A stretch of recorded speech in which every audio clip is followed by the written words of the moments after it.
We're looking at the one-seat ride coming back, from Frankston Line to Melbourne. How's that going to affect, in general, like the outer suburbs?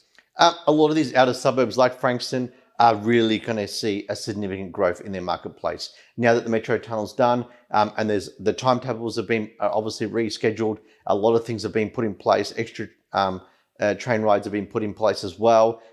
This is going to make a significant change to these suburbs that have been affected by the metro tunnel and ultimately the changes. Now, how much of an effect is it going to have? Is it going to have 50% boom and things like that? Not quite, but it is going to put them on the radar of buyers or potential buyers that are looking into suburbs further out because of the cost of getting into some of these suburbs that are further in and looking at purchasing in these different suburbs that they weren't looking at previously. So we are going to see a lot more competition in some of these suburbs, i.e. like Frankston that you just mentioned, Lockie. Now, how much of an uplift would it have? It's very hard to tell, but the Peninsula Bypass is probably one that I can mention quite significant for the holiday areas like your Macrae, Rye, Safety Beach, Portsea, Dramana, Sorrento, and keeps going along the coast there.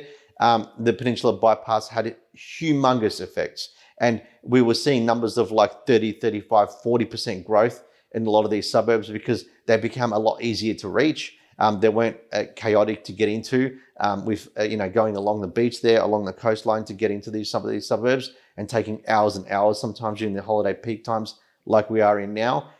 So this bypass made a significant difference to a lot of these properties in this market. Will this metro tunnel make a 30, 40% growth? We can't forecast that, but I can definitely say you would definitely see huge changes and activity with months to come in these suburbs that have been affected.